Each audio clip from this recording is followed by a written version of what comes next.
And we are live. Ladies and gentlemen, welcome to another episode of Wesley and Willy. Welcome, everybody. Third episode of the second season. It is Sunday, December 27th, 2020. It's the last Sunday of the year 2020. And today we're planning to do reflections on the year of 2020. I think Facebook is having issues, but anyway, we're live on YouTube.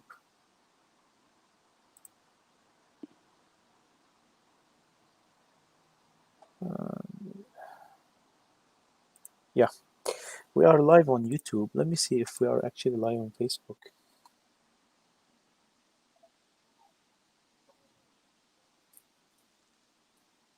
How are you, Willie? Good. How are you? Great.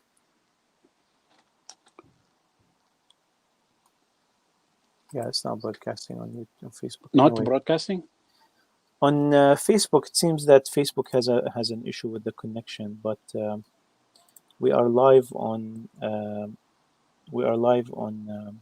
YouTube anyway. Okay. So how are you, Willie? Good. How are you? Are you happy the year is over?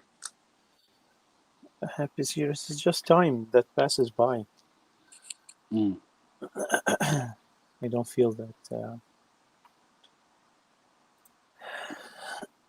these arbitrary points that we've created as social constructs, they are good points of reflection, but they really are meaningless in reality, right?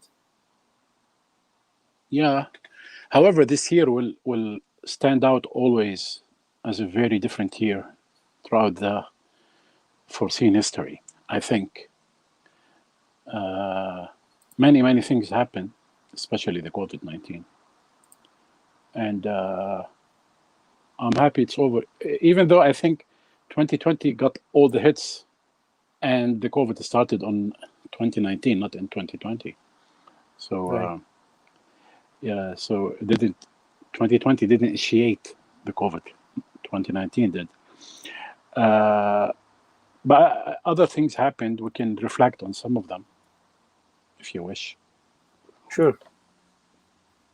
I mean, for the world to experience such a collective issue is very special, and gives a feeling of unity and a feeling of وحدة المصير, يعني the unity of destination.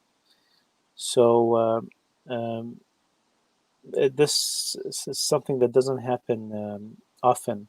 So it's probably the only one in our lifetime, and usually it's one time in generations that the world experiences such a pandemic. Now they say that we might experience them more often, more frequently.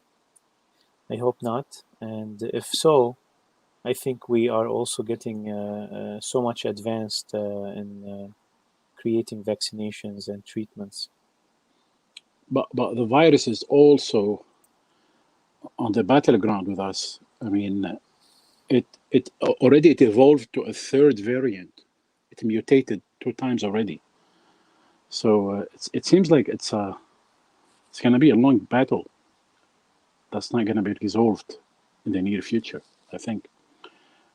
I mean, the German tested the new variant, and the vaccine could be the second one, was okay with the second one, but we don't know about the third one, which is started in South Africa. So hopefully the vaccine will work. However, if I can look back at the year, like at the beginning of the year, if you remember, like there was huge fires in Australia that were spread like over thousands of acres of forest, and they killed or put in danger 3 billion different animals. So this is how the year started. And we had another like big huge blazes of fire in California also in the middle of the year. But despite all of that, and despite the COVID-19 spread and the lockdown in many countries. Yet, amazingly, the stock market hit all times high twice, once in February and one in November. And I read an article that said that the rich got richer, like Jeff Bezos and Mark Zuckerberg of Amazon and Facebook, and they accumulated more wealth. And it was estimated to be, listen to this, $10.2 trillion of a new wealth during this year. So I think this favors the conspiracy theory that people claim that this COVID-19 was made up by some people to benefit from. What's your input about this? Yeah, so I disagree with the conspiracy theory, definitely. And I even disagree with the feelings of resentment when corporations become more profitable. As if we are in the 60s or 70s, and these are coal mining factories in which coal miners they die in dozens every week. I mean, but let me interrupt you for 1 second here. An average worker in Amazon still makes $8 an hour. the minimum wage is not $8 in America. Okay, 10. Yes. All right. But no, that's not the average. Actually, Amazon is starting workers with $15 an hour. But even not in London. I know in London Lon- they don't give this much. Oh, really? Yeah. In Yeah. America, they don't have McDonald's salaries. That's what I want to tell you. They have good, decent, average salaries with good benefits. But definitely, I mean, there's a lot of more work to be done.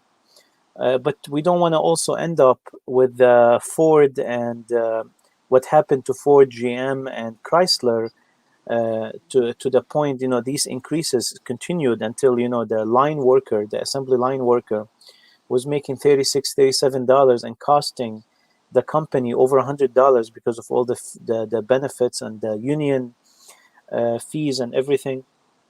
That it was much favorable for these companies to move their facilities to elsewhere, and they moved to Mexico and other countries, and resulted in a direct hit to Detroit, that which is behind me on the scene. This actually behind me is the Renaissance building, which is the GM headquarters of the world, and this is in Detroit. In Detroit, the three big car makers in America they come from, and they're headquartered at, but it has lost a lot of the industry because of moving factories to other countries, which made the city into an apocalyptic, deserted city that had a new renaissance in the last 10 years due to the contributions of Dan Gilbert and his conglomeration of companies, on the head of which is Quicken Loans. So, Willie, if Amazon is making, I don't know how much they're making, to increase it by another few billions, I don't think that's a big incentive. Especially, it's publicly owned, so it's run by a directorship. Jeff Bezos being the first person in history to have assets of over $100 billion, to have 120, I don't think there's a big incentive to go from 100 to 120. I don't think you have a lot of incentive when you're number one and you are like 30 billion away from the number two. So I don't feel that this is something that makes us question causation. Actually, it is natural that these businesses that have been positioned themselves to be online, to use the e-commerce revolution, that a pandemic such as that will push it further. All the tech companies went up in this recently. All the users of technology has went up too. Tesla owner became the second billionaire, I think, in the world. Yeah, Tesla did amazing. It's almost tripled the value of its stock. I mean, I invested in Tesla out of morality, like before even there was signs of any increase. Actually, he has few dips, especially when he comes out to speak. He speaks in a very uncorporate way that sometimes the stock dips after he speaks. So it was very unstable, but I invested in it because I felt he's the new Steve Jobs. He's the person who is dreaming and he has the money to make his dreams come true. And I felt like we need people like this today to like imagine what the future is and push forward with it. And actually, it's working. It's what he's doing, It is. and what he's doing is amazing. I mean, if everyone, I mean, once that he creates, because he reinvented the battery this year is one of his accomplishments. It is under celebrated. He should get a Nobel Prize for that. In a few years, he says 2023, but there's something in Silicon Valley called Elon's time. He's usually very ambitious in his timing. So you add a couple years over his timeline. So probably by 2025, he'll have the $25,000 cars, self-driving, totally green cars. And he's pushing for the home batteries. He did, like shingles, and he did solar panels that make sense for every person should have them, really. If you're building a new house, you should have Elon Musk's, you should have Tesla's battery in it. Not only does it rely on itself, it even supplies the grid. Yani he created the solution for global warming single-handedly. But Interesting. people are resistant, and this is only two of his companies. He has 10 companies, every one of which is revolutionary. The Boring Company, Boring with BOA, it's creating tunnels with this vacuum tubes.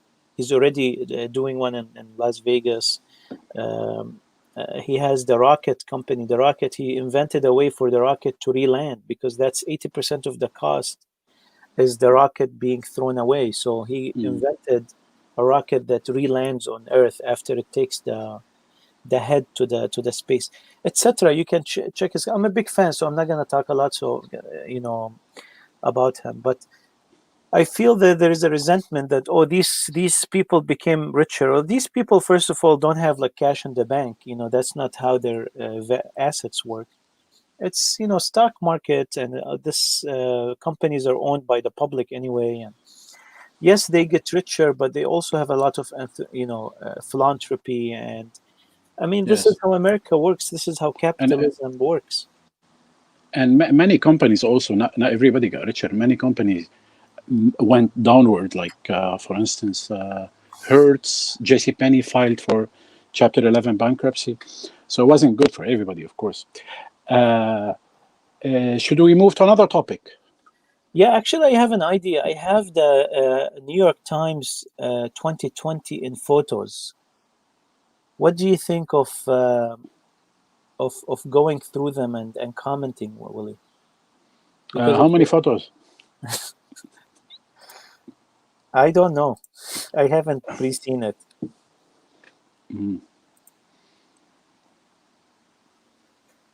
I mean, you can interject with the topics you want to speak. I'm sure these I may be ignorant about some of them, because today I was, let me give you an example. Today I was checking the most viewed, listen to this, the most viewed YouTube videos, and the top two I was ignorant of, and each Yeah. of them got 7 point something billion views. Wow. And it was the first time me seeing them today, so I may be ignorant.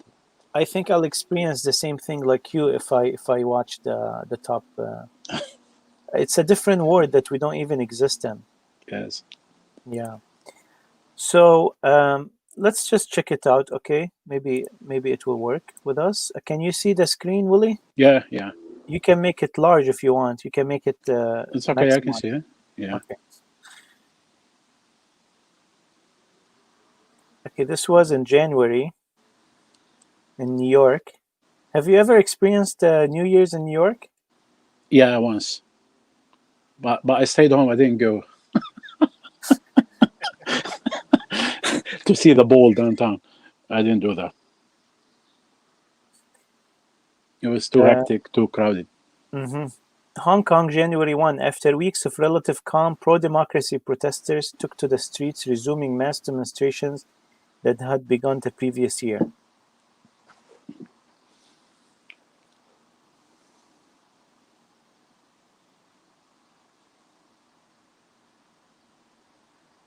This is January 6, Saudi Arabia, the car rally.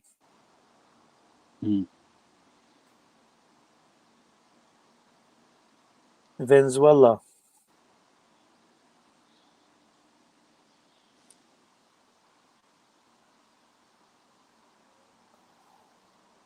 Fida Zaidan performing in Grey Rock, a play about a Palestinian man who decides to build a rocket to the moon.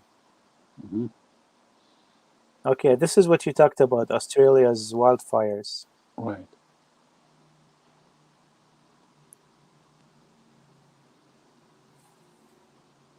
And this guy, Keep America Great,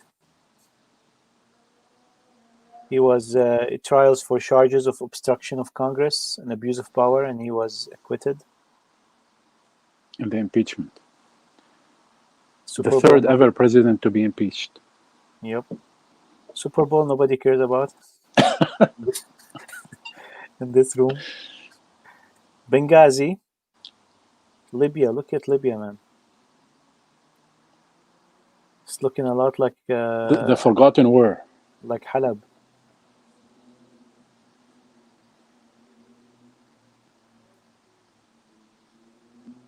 Putin. New citizens sworn in LA. I think this is just interesting photos. Venezuela. Yeah, this is when the Chinese started constructing hospitals for the outbreak. On spot, very fast. They built a makeshift hospital in 10 days. Yeah, amazing country. I heard once that they I don't know, they produce cement in a week or something that America produces in a year or something like that. Some ridiculous statistics about. You know, they're going to become the greatest economy in the world in 2028. They will precede America. Yeah. Coronavirus outbreak, January 30. This picture from January 30, can you believe that? We were completely oblivious about it in January 30. You know why? Because the WHO didn't acknowledge the virus, the pandemic, till March. Can you believe that? Yeah. I think they did an awful job. Yeah, I mean, something has to change in that organization for sure. To have somebody on the head who speaks fluent English, at least. Biggest wave ever ridden by a woman. Kobe Bryant, not Kobe Bryant, sorry. Kobe Bryant. Yeah, died in a helicopter crash. Died in a helicopter crash. Along with 6 other people, yeah. It was tragic. Do you watch basketball, Willie? I used to. I used to be a Laker fan when I lived in California. I think I watched basketball once, and it was with you in your house, and it was like the NBA's final or something. You got me to watch a lot of things in life. Don't mention all of them. I think we were talking, me and a friend, the other day, like, was there any influential people in your life, like the top influential people in your life? And have you had who had the most influence on your life last year? And I told him I don't think in the last 10 years there is very influential people, unfortunately. But historically speaking, I think the most influential people in my life were Sheikh Talib Sanjari. MashaAllah. And you. Oh, no. Don't give me that, Willie. No, definitely. Doesn't mean to the better, but just kidding. And I can say it's vice versa, by the way. Oh, really? Because you're older than me, so to know someone who has 10 years more than you and life experience, especially you, يعني مخضرم, you're a Renaissance man. You've been. I learned a lot from you. I actually, yeah, a lot. Like And you the influenced. old good days, huh? Yeah, I think you made me who I am today. Like it's big part of it is made by you and the exposure to you, the music. I was completely oblivious to music before you, and living in Emirat and being religious did not help. But I And met you in the music department. yeah, So what did you do there? oh, that's Like right. why were you there? So you were not very anti music. That was not true. You were pro music as well. So when I met you in the music room, in the Right. piano room, I was actually taking piano one, See? and So the reason I took piano one is because I needed 3 credits for okay. my scholarship, for my full-time status, and I didn't want to take like appreciation of music. I felt like it's, if I want to take music, let me take actually piano. So I took this piano class, which Dr. Martinez, he ended up really creating passion for me for piano, and I met you at that time. So it was, yeah, it was a rebirth in music, and I met a guy who was bald and a long beard playing Fayrouz on the piano, and I On the thought, grand piano. like, I need to know this guy. And then I met you and I talked to you, and at the same night I went to Hafiz to drink coffee, and I saw you there.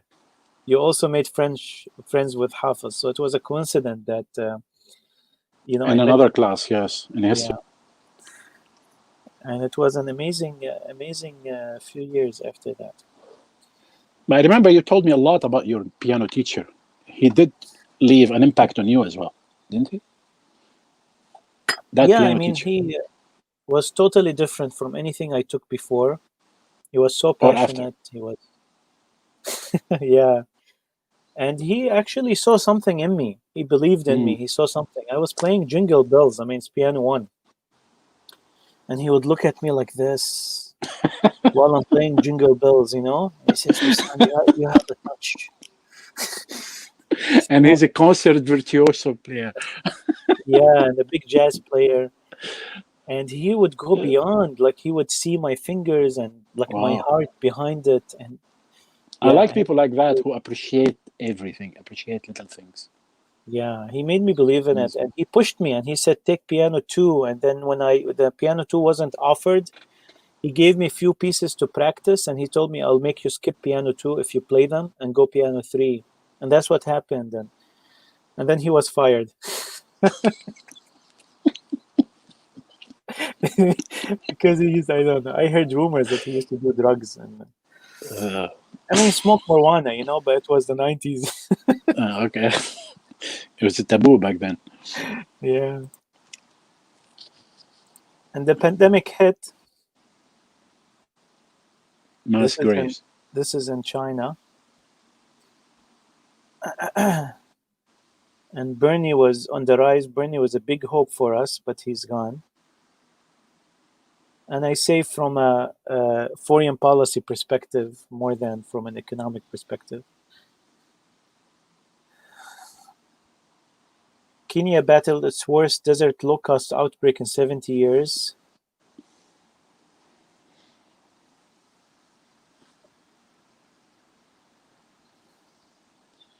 The French writer Gabriel Matzneff died. And China is under lockdown. We're in February now. Not all of China, like Wuhan area. Wuhan, yeah, Wuhan Yeah. region. China is too big to be on lockdown.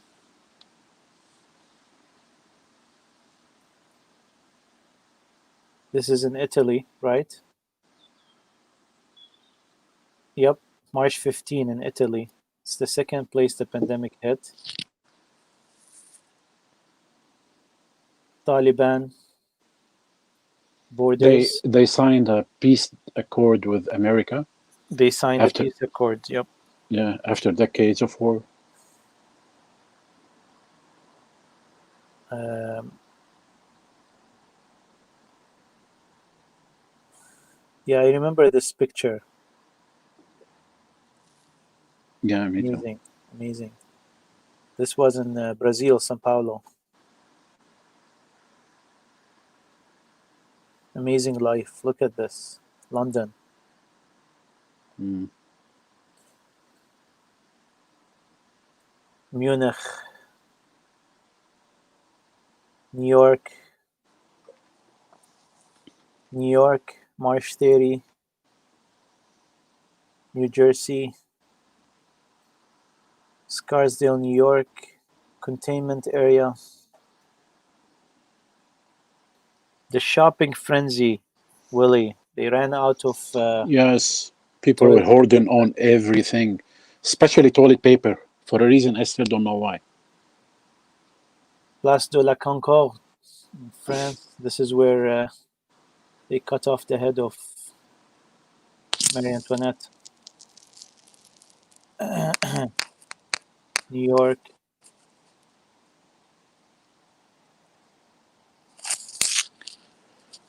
Okay, I think this will get boring if I keep doing that, right?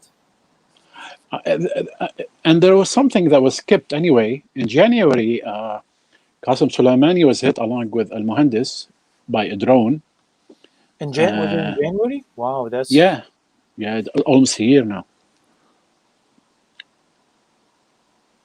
And I remember when Trump said right afterward that we terminated him on the act. What act? He was flying on a public airplane from Beirut to Iraq, right? And he said we terminated him as you terminate like insects. So that yeah. was really provocative for the Iranian people. And we remember that Iran hit back the base of Ain al-Assad, living Which was 50 which was a injured. play. It wasn't, no. I don't think it was, but they had told the Iraqi president before the hit, and he eventually told the Americans. This is what happened. Hmm. I just remembered that this is a podcast, and people who hear it in the car can't see the pictures, so we need to. So it's probably a bad idea to have pictures. Uh, yeah. So let's just talk about it then. Uh, Another thing yes, is the Black Lives Matter. Things happened, and right, George Floyd, yeah, yes, when he was killed, which and that sparked sparked an protest all international, nationwide. yeah, and a kind of like a revision of history internationally, which was interesting. Slave Right. owners' sculptures was thrown into the river in London. So did COVID kill that movement? Has it died? I The don't Black think Lives COVID Matter? We killed don't it. hear of it. Actually, COVID was forgotten when the BLM was on the rise.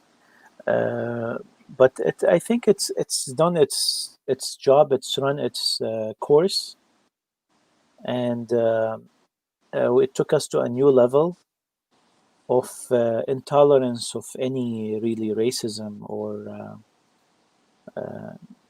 and also internationalized the issue that the world is no longer tolerant of any such racism or white supremacy being displayed, such as the one that was displayed. Although it's questionable whether it was. I think it was like more symbolic than real. We cannot really 100% know the motive of the police officer, and we cannot say it's an act of white supremacy. But I'm saying it's just symbolic to that, and it was a point of time where the world said we're not going to tolerate anymore this type of racism that America has been rampant with. Um, Yeah, but at least from the video that we saw of the police officer having his knee on George Floyd's neck, you can tell, at least from the video, that he was totally inconsiderate and irrespondent to his cries when he said so many times, I can't breathe, I can't breathe. So, yes, he was inconsiderate. He was so cold in responding. right. So, Yeah. that's at least. Uh, And by the way, he acted based on procedure. And if a person is saying, I can't breathe, the police, usually thinks that, okay, he's breathing. If he can say that, he's breathing, But the procedure itself, the police procedures were very cold.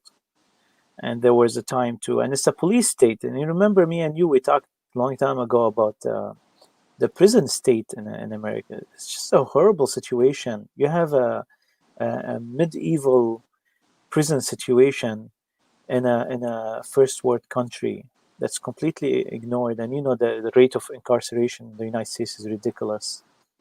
The highest in all over the world. And Yes. people are silent about.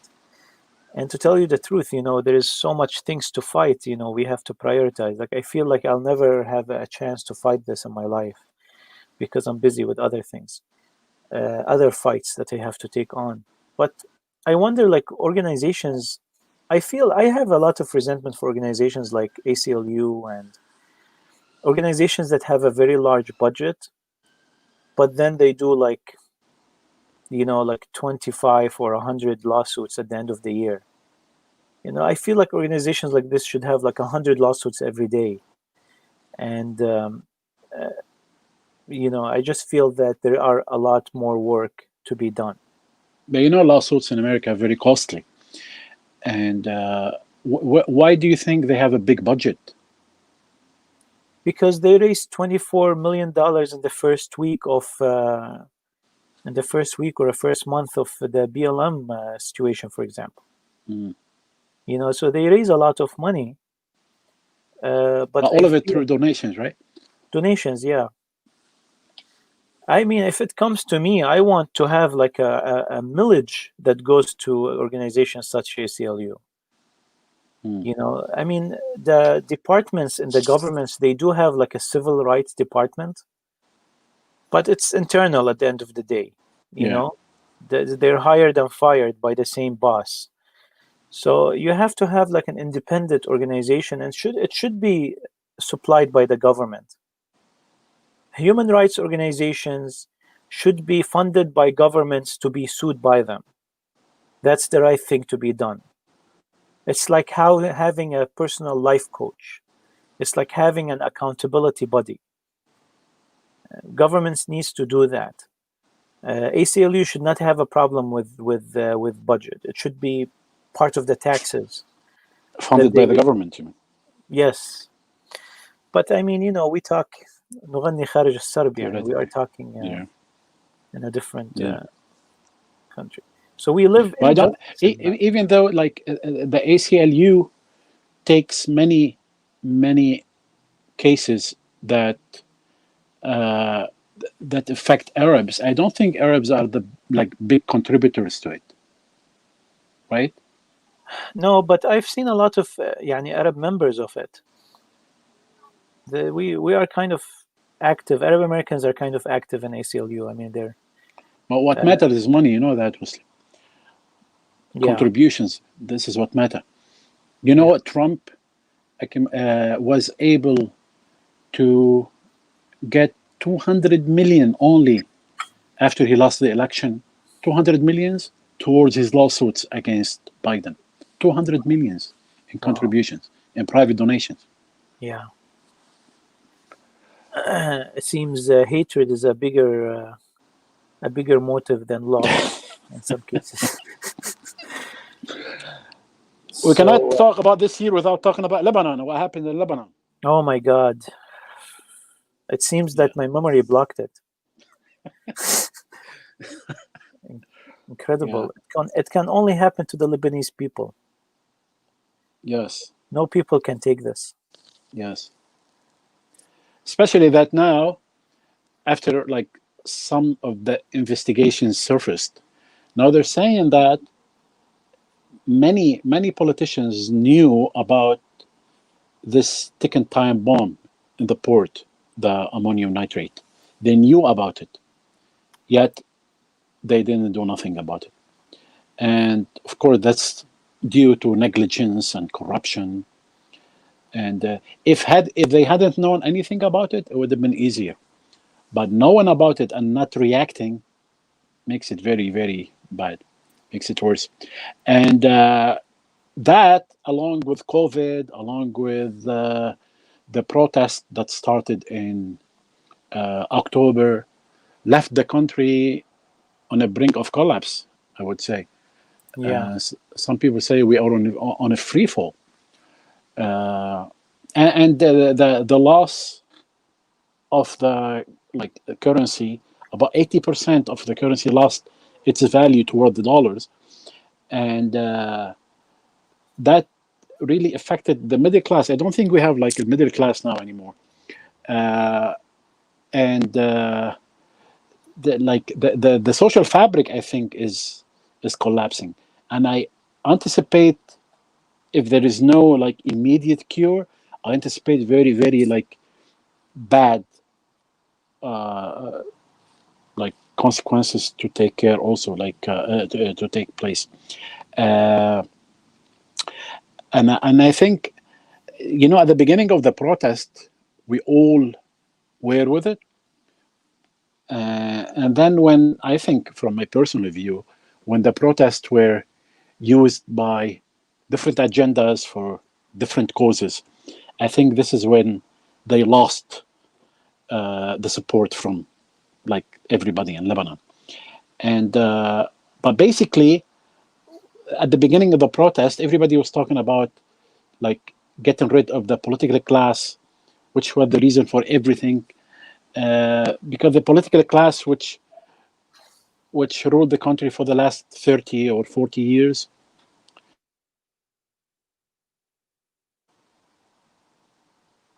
yeah, everybody know they're corrupted, and they favor nepotism. They plunder the resources of the country, and yet, because of the secular construct in Lebanon, you cannot touch anybody. You cannot even bring anybody to court. So the thawra was probably the thing that everybody waited for, but unfortunately, it seems like no revolution in the third world will ever succeed, except for the one-time 1979 Islamic Revolution. Except for that, I cannot even think of any like success. Well, Tunis is success. You think so? And I have to keep reminding every time it's mentioned.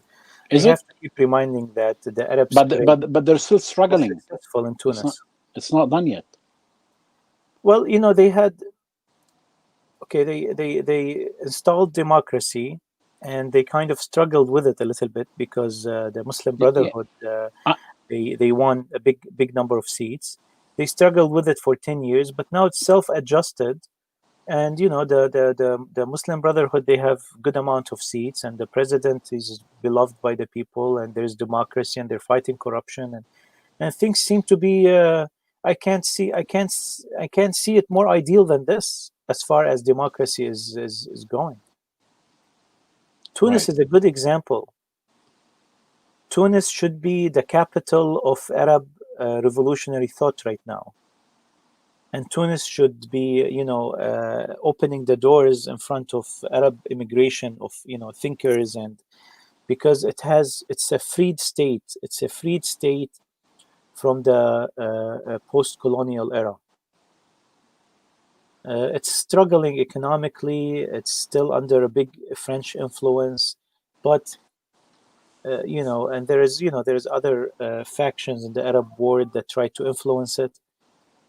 But it is actually doing well. I can't say anything other than that. I mean, if you ask Tunisians, they'll say they have some issues, but it's internal issues. It's normal. It's normal in any democracy. Like the South is a little bit neglected, and they want it to be less neglected. It's normal. This takes time for equality to reach Yeah. its Yeah. optimization. For Lebanon, Willie, I'm not gonna speak much because it brings me a lot of Yeah. And what made it worse in Lebanon is that banks froze everybody's savings, and already the rampant inflation was eating up your savings, and they were frozen. Also, I know of somebody who knows somebody who told me he had a heart attack when he was told he can only get like $400 out of his $4 million savings a month. He can get only 400 a month, Yeah. and he Lebanon, literally had a heart attack. it's even ridiculous to talk about.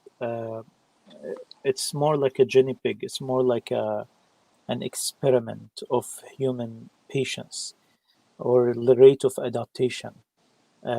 I'll say two things about Lebanon. Is first, Lebanese people are traumatized. They all need, this generation needs psychologists, to uh, to come out of the situation that they're in. Second, everyone I know in Lebanon, the most loyal, the most comfortable, even who is connected to the government and to the chain of corruption, everyone looks to leave Lebanon. You Uh, mean now? Yes.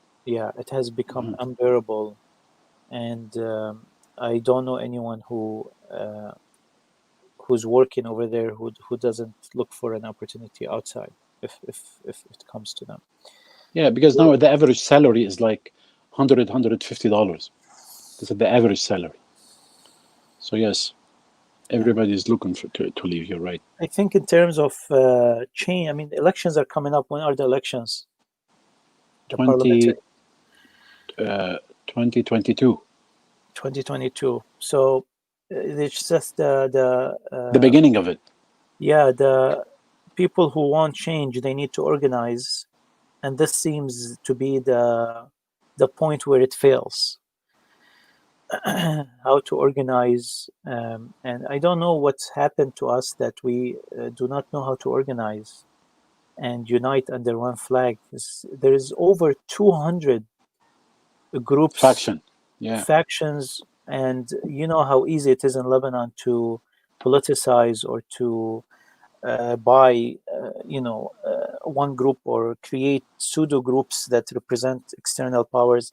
So the more divided the revolution is, the intifada, the more weak it is, and that's something that we, in the beginning, it was part of its strength, part of its survival. But as you progress, you need to have some sort of a committee for leadership or something, and that's something that they failed in. And I think the failure is not just technical or logistical. I think it's intellectual. I think now something is underway now. Uh, Something politically is gaining momentum. When you watch, especially in the Christian level, you see many independent are teaming up together to form something, and they have almost one rhetoric, the arms of Hezbollah. And they're now I think like a few months from now, they will like they will have like something like a party or something. Uh, Also, a new media outlet just started. It's called Beirut International. Beirut International. It only airs online, broadcast online only, but very advanced in terms of production, and it hired good figures in Lebanon. Like one of them was Tony Khalifa, and I only found out later that it's owned by Baha al Hariri, uh, yeah, brother of Saad al Hariri, Say no who more. is Mhm. yeah, who is planning. He's planning probably to come up with some strategy, political strategy, and probably to have his own party. And some people in Lebanon already talk on his behalf and waiting for him to come like publicly to join him. Mm. And I think his rhetoric is like number one against Hezbollah, and second against every political class now, like everybody. So he is portraying himself as the solution for everything bad in Lebanon. And personally, I don't like him. I don't like him at all. If I have to choose between Saad and him, I'd rather like have Saad 10 times and not him. Yeah, and the revolutionaries, also the Intifada, and yeah, most of the factions in Intifada, they also do not support him, and they're also against him and see him as part of the oligarchy. But why? He was never in power. He's never in power, but he's part of the oligarchy, and he's using the same terminology as the sectarian one. And he's just another face, it's just another party, but with the same taste. What the people are looking for is really a civil society, but that won't happen by eliminating any faction or betraying any the struggles of every faction for Lebanon. And one of the biggest factions that have contributed to the freedom of Lebanon is Hezbollah. At the same time, it has also created tension internally, but it also contributed to its freedom, and it's a deterrent power against the aggression of the Israeli neighbor. So that has to be recognized. It has to be its recognition has to be part of the solution. I think Macron, I think he is more reasonable about the Lebanese solutions that most Lebanese people are. That's right. And I hope That's that right. he plays a part in that. I feel like the French, they get us more than we get ourselves sometimes. Like, we live in delusions. Each faction lives in a delusion about itself, and it needs sometimes a wake-up call, someone who sees everything from above. If you remember when Macron came the first time, he called for a unity government. He said it so clearly on television. He said, let's form a unity government. A few days later, he said, no, I didn't mean that. I meant a technocrat. Because he was influenced later on by the Americans. He said, no unity government, because that will include Hezbollah. Yeah. So he left that rhetoric and moved to another one. He said, no, we need a technocrat. Yeah. But first he said, we need. We come But back see, to the same rules of Sykes Biko. Right. But see, the thing is, any country that suffers from like disasters like the ones we suffered from, usually every country, they will have a unity government to to assume role against these catastrophes. yeah. But yet in Lebanon they say no, we should have a technocrat, and this technocrat ministers, they should be named only by Saad al-Hariri, who is himself a biased president. He's not, he's not technocrat himself. Right. So, but yet they nominated him and they gave him the chance, and yet now he is saying no. I have to name everybody, and nobody will have a say in nominating the secretaries. Only I will do that, and this is what is halting the government from being formed. Willie, we've went over our time, and I have another broadcast in 10 minutes, but maybe the next episode we'll talk about what are we looking forward to in 2021. There's a lot of I have one resolution. Can I say it? Yeah, personal. No, my resolution is to accomplish the resolution that I had in 2018 that I failed to accomplish in 2019. Resurrect the resolutions of 1976. So that's my resolution. Yeah. I wish you a happier and a better year, Wissam, for you No, I and had for a great everybody. year. I don't, like I had an awesome year. I have, I wish I have the same or better, Even the same Good. I'll settle with. But we'll talk about this at a different time. I mean, I'm Inshallah. privileged and lucky to have a very great year. I'm an introvert who hates sports, so 2020 is a great year for me. But Good. I mean, we have a lot of things to talk about 2021. We'll talk about it, and I want to hear like your predictions, because you are you're very well aware of political situations. You're a very good reader, analysis in different languages, different newspapers, different sources. So I want to hear your predictions for 2021. Maybe if they happen, it will become a tradition. Willie's predictions for 2021. So maybe the Another next episode we'll talk about Walid Abdul resolution. Latif. No, and I see that the status quo will stay like everything that happened. We will not have like big turns in terms of politics, and we will not. I don't see any. Can we talk about it next time? Yeah, but I don't see any foreseeable war in the future, and I think we will have another nuclear deal with Iran, and I think we'll have a better year anyway. Okay, you just ruined the next episode. No, that's fine. We'll talk about it in more details next episode. All right. Ladies and gentlemen, thank you for following us. Those of you who are not following, I wish that Please follow next time. and we'll see you in the next episode. Thank you, Willie. Inshallah. Thank you very much.